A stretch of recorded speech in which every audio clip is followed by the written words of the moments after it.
Hi guys, it's James from vanliferesources.com, and today I'm just going to give you a quick walk around of what I've been doing on the van thus far.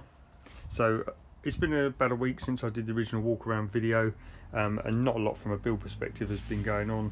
That's largely been due to the fact that I've been laying out some designs, looking at various layouts.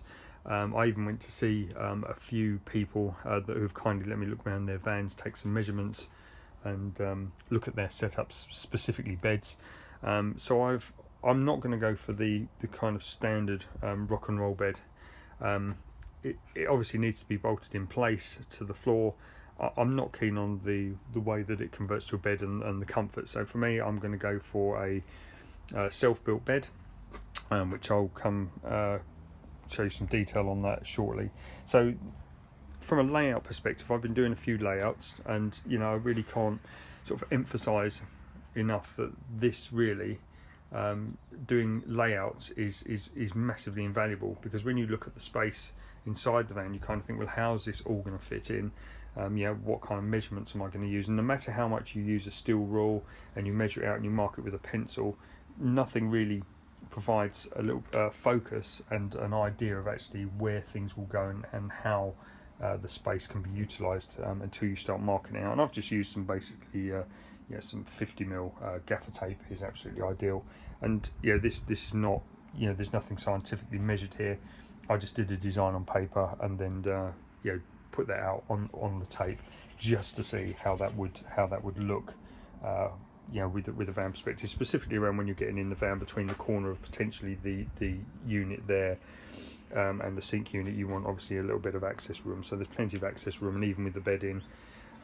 So now the bed effectively is 4 feet wide, and I've made it roughly about the same size as a standard bed, which is 185 centimeters. Now there's two parts to the bed. I'm going to do an L-shape piece here, which will be an L-shaped sofa piece, and all of those will have hinged storage underneath. I'll probably build it into three parts. The only slight issue with this layout at the moment is that goes over the footwell, and it may well be that I have to move that down, but I'm going to look at that and see if I can do something there. So that's the primary bed, and this piece here is the secondary, and both of those are just around the 2 foot obviously each, and I'll use the kind of traditional slatted approach where this bed will push into that bed over there. So that's really from the bed and the storage area. Now let's just go to the back of the van here. So the idea at the moment is to have, I've do a lot of biking. I've got a couple of folding bikes and I've got a mountain bike. So after doing some measurements, I've effectively got that marked out as a cabinet which will go the full height of the van. And then either side I've got areas marked out for additional storage, again, which will go the height of the van. And in there, in the base of the one on the right, will be the leisure battery and electrics, and over here on the left will be the gas locker and obviously additional storage. Now again, why this is really valuable to mark out what you're actually going to do from a layout perspective is because you suddenly start to notice things. And one of the things I noticed straight away, once you get some perspective of where things are going to go, and I'm not sure that you're going to be able to see this on the camera, but the sides of the van on both sides are not dead flat. Now you may not be able to see this. I'm going to put it as close as I possibly can, but they actually bow slightly inwards. You can see it here, and obviously over here perhaps not so much, but as you look along the line, that actually bows out, and it's significant. The bow is actually quite significant here.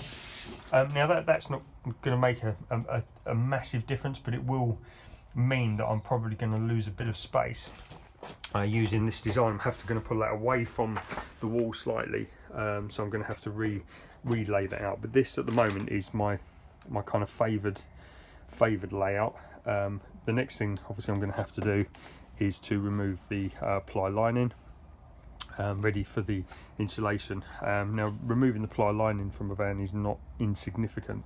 So typically you can get the screws, generally these kind of screws, they kind of come out okay, generally that are into the wood. The ones that generally are the biggest problem are the ones like this one. Now you can see here I've already had a little bit of a go at that, and it kind of starts rounding the head off. I think they glue them as well, so it may be that I have to actually, where we've got the seam here in the section, I may have to cut that with a hacksaw and then get it off after it's out.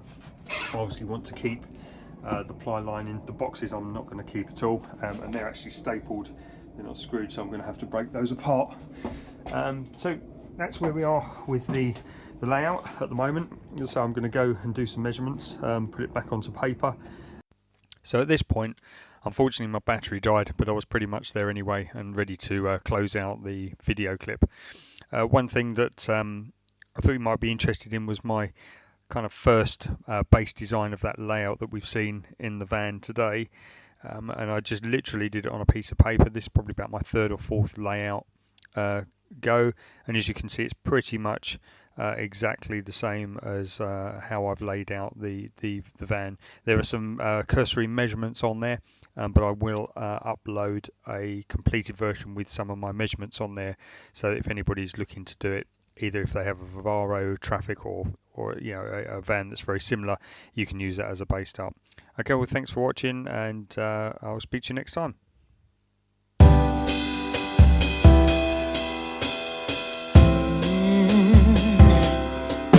Oh.